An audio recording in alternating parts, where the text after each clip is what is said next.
ये कहानी ऑस्ट्रेलिया से शुरू होती है, जहां हम एक कपल ग्रेग और हीदर को देखते हैं। दोनों टूरिस्ट होते हैं और वो एक ही हॉस्टल में रहते समय मिले थे। वे एक ग्रुप के साथ ऑस्ट्रेलिया आए हैं, लेकिन सबके साथ रहने के बजाय वे अपने आप शार्क केज डाइविंग का अनुभव लेने का फैसला करते हैं। अब वे एक टकर एक्सपीरियंस नाम की एक कंपनी के पास पहुंचते हैं, जो शार्क के साथ एक एडवेंचर का वादा करती है। जब वे वहां पहुंचते हैं तो देखते हैं कि जगह पूरी तरह सुनसान लग रही थी। वहां सिर्फ एक बूढ़ा आदमी होता है, जिसका नाम डेव था। डेव उन्हें बताता है कि टकर छुट्टी पर है, इसलिए आज कोई ट्रिप नहीं होगी। तभी अचानक टकर खुद वहां आ जाता है। वह खुद को बोट का कैप्टन बताता है और कहता है कि वही टक्कर एक्सपीरियंस चलाता है। हालांकि वह छुट्टी पर था, फिर भी टकर ग्रेग और हीदर को समुद्र में ले जाने के लिए तैयार हो जाता है। टकर उन्हें अपनी बोट पर ले जाता है और समुद्र की ओर निकल पड़ता है। रास्ते में वह उन्हें अपनी कहानी बताता है। वह बताता है कि बचपन में वह एक शार्क अटैक से बच गया था और उस हमले के निशान आज भी उसके शरीर पर हैं। वह उन्हें एक अखबार की कटिंग भी दिखाता है, जिसमें उसके बचपन के उस शार्क हमले की खबर छपी थी। वह कहता है कि उस दिन के बाद से उसे शार्क के प्रति एक अजीब सा जुनून हो गया था। हिदर उससे कहती है कि उसका काम बहुत मुश्किल और डरावना होगा, खासकर तब जब वह खुद शार्क अटैक से बच चुका है। वह कहती है कि अगर वह उसकी जगह होती तो वह कभी भी पानी के पास नहीं जाती। टकर शांत होकर जवाब देता है कि उसमें शार्क की कोई गलती नहीं थी। इसके बाद टकर पानी में खून डालता है और जल्द ही कई शार्क बोट के आसपास इकट्ठी होने लगती हैं। अब डाइव करने का समय आता है। टकर ग्रेग और हीदर को एक मेटल केज के अंदर बंद कर देता है और धीरे धीरे उसे पानी में उतार देता है, तो उनके चारों तरफ शार्क तैर रही होती हैं। हीदर डर जाती है और ग्रेग का हाथ कसकर पकड़ लेती है, लेकिन कुछ देर बाद वह धीरे धीरे खुद को शांत कर लेती है और इस रोमांचक अनुभव का आनंद लेने लगती है। शार्क को इतनी करीब से देखना और यह महसूस करना कि वे तुरंत हमला नहीं कर रही हैं, दोनों को उत्साहित कर देता है। डाइव खत्म होने के बाद वे वापस बोट पर आते हैं और हंसते हैं और टकर को धन्यवाद देते हैं। लेकिन अचानक सब कुछ बदल जाता है। बिना किसी रीजन के टकर ग्रेग की गर्दन में चाकू मार देता है और उसे वापस समुद्र में फेंक देता है। हीदर डर से चीख पड़ती है, लेकिन समुद्र के बीच में उसकी आवाज कोई नहीं सुन सकता। अब कहानी एक नई लड़की पर आती है, जिसका नाम जेफर होता है और वो अमेरिका से होती है।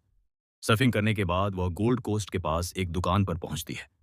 वहां उसकी मुलाकात एक रियल एस्टेट एजेंट मोसेस से होती है, जिसकी कार स्टार्ट नहीं हो रही होती और उसे एक केबल चाहिए होती है, तो वह जेफर से मदद मांगता है। हालांकि जेफर एक बड़े कैंपर वैन में रहती थी, फिर भी वह उसकी मदद करने से मना कर देती है, क्योंकि वह लोगों से दूरी बनाकर रहना पसंद करती थी। बाद में जब जेफर पार्किंग में पहुंचती है तो वह अपने कप में छिपाई हुई आइसक्रीम निकालती है और चुपचाप खाने लगती है। तभी उसकी फिर से मोसेस से मुलाकात हो जाती है। मोसेस फिर से मदद मांगता है, लेकिन जेफर उसे पूरी तरह नजरअंदाज कर देती है। तब मोसेस उसे धमकी देता है कि अगर वह मदद नहीं करेगी तो वह दुकान में सबको बता देगा कि उसने कुछ चुराया है। यह सुनकर जेफर गुस्सा हो जाती है। माहौल गर्म होते देख मोसेस जल्दी से अपना लहजा बदल देता है और बताता है कि वह गर्मी में कई ब्लॉक पैदल चलकर आया है और बस अपनी कार तक पहुंचने के लिए लिफ्ट चाहता है। थोड़ा सोचने के बाद जेफर उसकी मदद करने के लिए तैयार हो जाती है। रास्ते में दोनों बात करने लगते हैं और पता चलता है कि दोनों को सर्फिंग पसंद है। धीरे धीरे वे एक दूसरे को पसंद करने लगते हैं।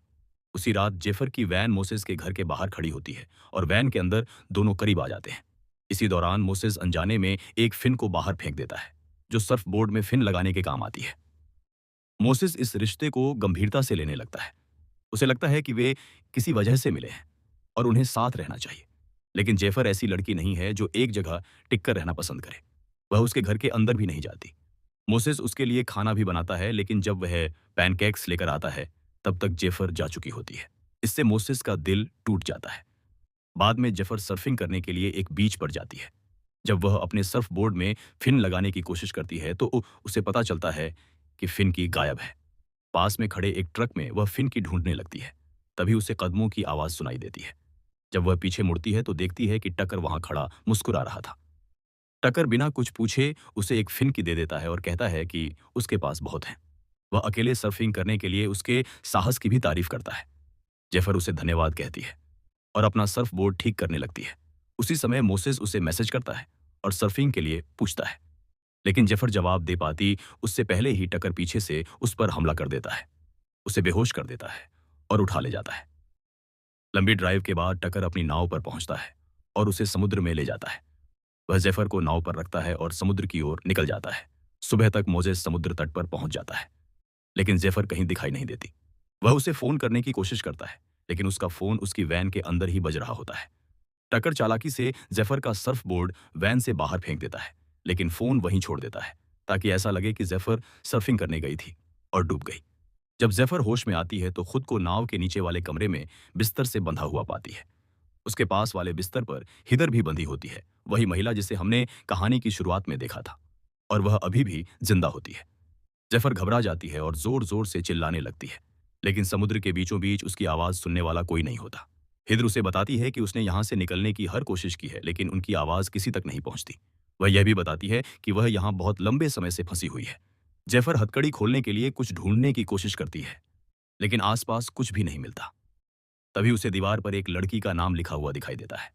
यह देखकर उसे समझ आता है कि उससे पहले भी यहाँ किसी लड़की को कैद किया गया था, और शायद उम्मीद खत्म होने पर उसने अपना नाम लिख दिया था।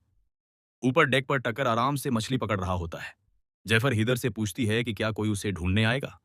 हिदर बताती है कि वह भी इसी नाव पर एक आदमी के साथ आई थी, लेकिन उसके साथ क्या हुआ यह जानना जेफर नहीं चाहेगी। जेफर बिना कुछ सुने ही समझ जाती है। जब हिदर वही सवाल जेफर से पूछती है तो जेफर उदासी से कहती है कि उसे ढूंढने वाला कोई नहीं है, लेकिन उसे नहीं पता कि मोजेस अभी भी उसके बारे में सोच रहा है। जब मोजेस देखता है कि जेफर की वैन को समुद्र तट से हटाया जा रहा है तो उसे शक होता है। वह जानता है कि वैन ही जेफर का घर है और वह इसके बिना कहीं नहीं जाती। चिंतित होकर वह पुलिस स्टेशन जाता है, लेकिन पुलिस वाला उसकी बात को गंभीरता से नहीं लेता और कहता है कि शायद वह कहीं घूमने चली गई होगी। अब मोजेस खुद ही जेफर को ढूंढने का फैसला करता है। उधर बोट पर जेफर पूरे दिन खुद को छुड़ाने की कोशिश करती रहती है, लेकिन सफल नहीं हो पाती। रात में उसे हीदर की बिकिनी में एक पतली तार दिखाई देती है। वह उसे निकालकर हथकड़ी खोलने की कोशिश करती है। तभी टकर ब्रेड और पानी लेकर कमरे में आता है। कमरा बेहद गर्म होता है और दोनों महिलाएं बहुत प्यास से परेशान होती हैं। हिदर जल्दी से पानी पी लेती है, लेकिन जिस तरह वह खुद को छुपाने की कोशिश करती है उससे टकर को शक हो जाता है। जैसे ही वह चादर हटाने वाला होता है, जेफर उसे खाने के लिए बोलकर उसका ध्यान भटका देती है और खुद भी पानी पी लेती है, लेकिन टकर ने पानी में बेहोशी की दवा मिला रखी होती है। कुछ ही देर में जेफर को चक्कर आने लगते हैं और भागने से पहले ही टकर उसे फिर से काबू कर लेता है। जब जेफर दोबारा होश में आती है तो खुद को डेक पर एक कुर्सी से बंधा हुआ पाती है। हिदर पास ही एक हार्नेस में बंधी होती है। उनके सामने एक कैमरा लगा होता है जो सब कुछ रिकॉर्ड कर रहा होता है। टकर इसे अपना शो कहता है। वह शार्क की तारीफ करते हुए एक डरावना भाषण देता है और कहता है कि भगवान ऊपर नहीं बल्कि समुद्र के नीचे है, जहां से सब शुरू हुआ और जहां सब खत्म होगा। वह हिदर के बालों का एक गुच्छा काटकर अपने पास रख लेता है। फिर वह समुद्र में खून डाल देता है, जिससे कई शार्क वहां आ जाती हैं। इसके बाद वह हिदर को समुद्र में उतार देता है। खून से घिरी और बेबस हिदर पर शार्क हमला कर देती हैं और टकर यह सब अपने कैमरे में रिकॉर्ड करता रहता है। यह सब देखकर जेफर डर से कांपने लगती है। वह दीवार पर अपना और हिदर का नाम लिख देती है। तभी उसे पता चलता है कि पेंट की कई परतों के नीचे और भी कई लड़कियों के नाम लिखे हुए हैं। अब उसे समझ आता है कि टकर सिर्फ एक पागल नहीं बल्कि एक सीरियल किलर है, जिसने कई टूरिस्ट लड़कियों को मार दिया है। वह उनकी मौत की वीडियो और उनके बालों को ट्रॉफी की तरह संभाल कर रखता था। अब हीदर की वीडियो भी उसमें जुड़ चुकी होती है और अगली टेप जेफर की होने वाली है।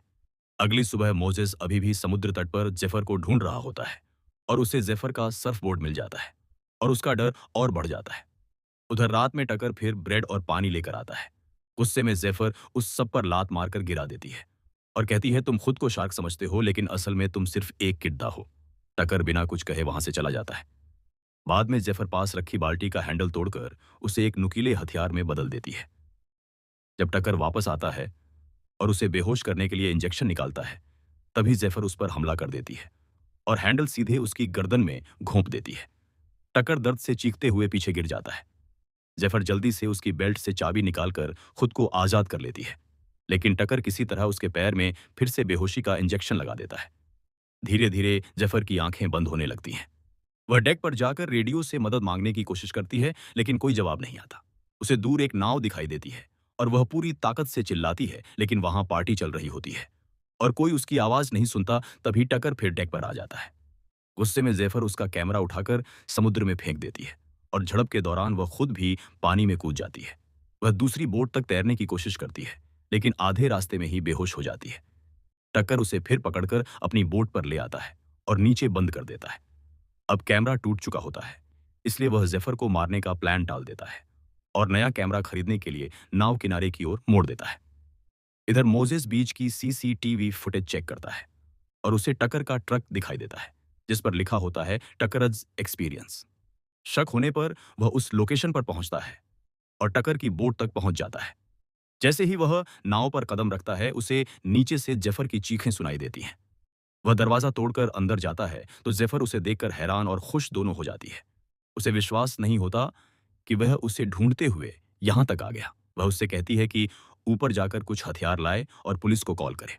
मोजेस ऊपर जाता है, लेकिन तभी टकर वापस आ जाता है और उस पर हमला कर देता है। कॉल पुलिस तक पहुंच जाती है, लेकिन टकर फोन तोड़ देता है और मोजेस को बुरी तरह घायल कर देता है। फिर भी मोजेस हार नहीं मानता। वह लगभग टकर को मार ही देता है, लेकिन तभी अचानक डेव पीछे से मोजेस पर हमला कर देता है, क्योंकि उसे अभी तक यह पता नहीं होता कि टकर असल में क्या कर रहा है। जब डेव को जेफर की आवाज सुनाई देती है, तब उसे आखिरकार सच्चाई का एहसास होता है, लेकिन तब तक बहुत देर हो चुकी होती है। डेव कुछ कर पाता उससे पहले ही टकर उसे बेरहमी से मार डालता है। अब टकर समझ जाता है कि किनारे के पास रहना अब सुरक्षित नहीं है। इसके बाद टकर नाव को एक सुनसान आइलैंड की ओर ले जाता है और मोजेस को जेफर के पास वाले बिस्तर से बांध देता है। मोजेस अपनी भावनाएं जेफर से कबूल करने ही वाला होता है। तभी टकर वहां आ जाता है और दोनों को ऊपर डेक पर ले जाता है। वह फैसला कर चुका होता है कि आज ही अगली टेप रिकॉर्ड करेगा। इस बार वह एक नया तरीका चुनता है। टकर डेव के शरीर के टुकड़े समुद्र में फेंक देता है, जिससे शार्क वहां इकट्ठा होने लगती है। फिर वह मोजेस को समुद्र में धक्का दे देता है, लेकिन उससे पहले ही जेफर ने मोजेस को चेतावनी दे दी थी कि शार्क के सामने बिल्कुल भी हिलना मत। मोजेस बिल्कुल स्थिर खड़ा रहता है और यह काम कर जाता है। शार्क उसके पास आती हैं और उसे सूंघती हैं, लेकिन हमला नहीं करती। कुछ देर बाद टकर मोजेस को वापस नाव पर खींच लेता है, लेकिन अब वह और भी ज्यादा निर्दयी हो जाता है।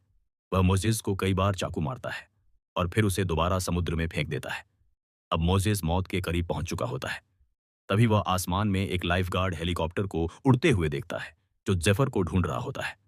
यह देखकर टकर घबरा जाता है और दोनों को फिर से नीचे कमरे में बंद कर देता है। मोजेस की हालत अब बहुत गंभीर होती है और वह मुश्किल से सांस ले पा रहा होता है। जेफर यह सब बेबस होकर देखती रहती है। अब उसे समझ आता है कि वह और इंतजार नहीं कर सकती। वह हथकड़ी से अपना हाथ निकालने की कोशिश करती है, लेकिन असफल रहती है। कोई और रास्ता न देखकर वह अपना अंगूठा तोड़ देती है ताकि हाथ बाहर निकाल सके, लेकिन फिर भी हाथ नहीं निकलता। आखिरी उम्मीद के रूप में वह अपने ही अंगूठे को दांतों से काट देती है।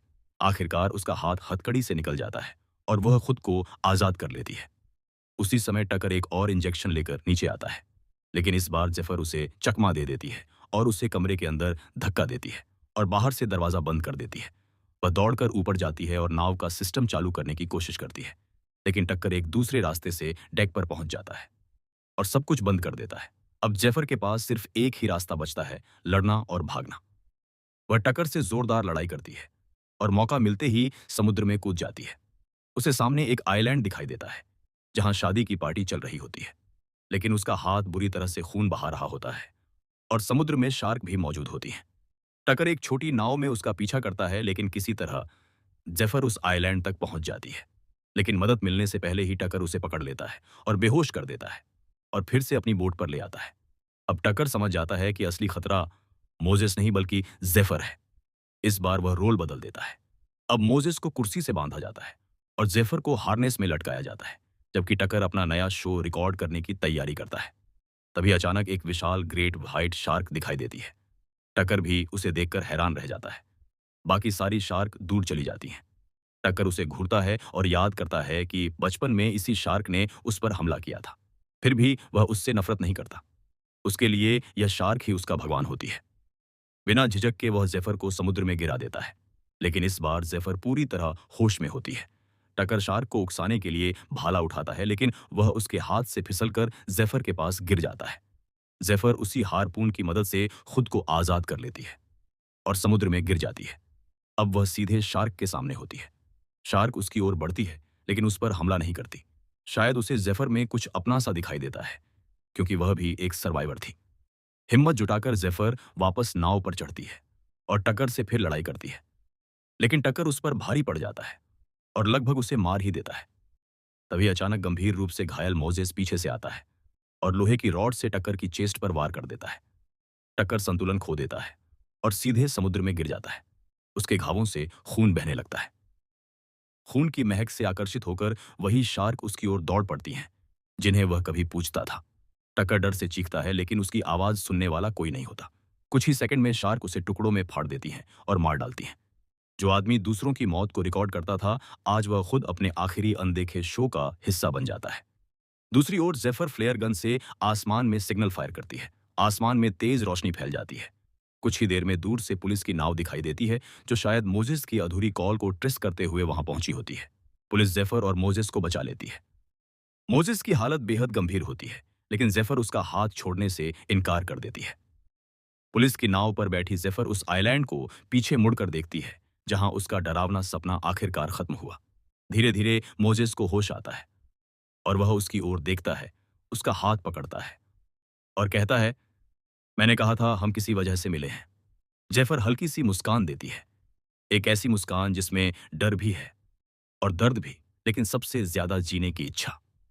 एक दूसरे का हाथ थामे हुए वे उस डरावने समुद्र को पीछे छोड़ देते हैं और बढ़ जाते हैं, और इसी के साथ यह कहानी समाप्त होती है।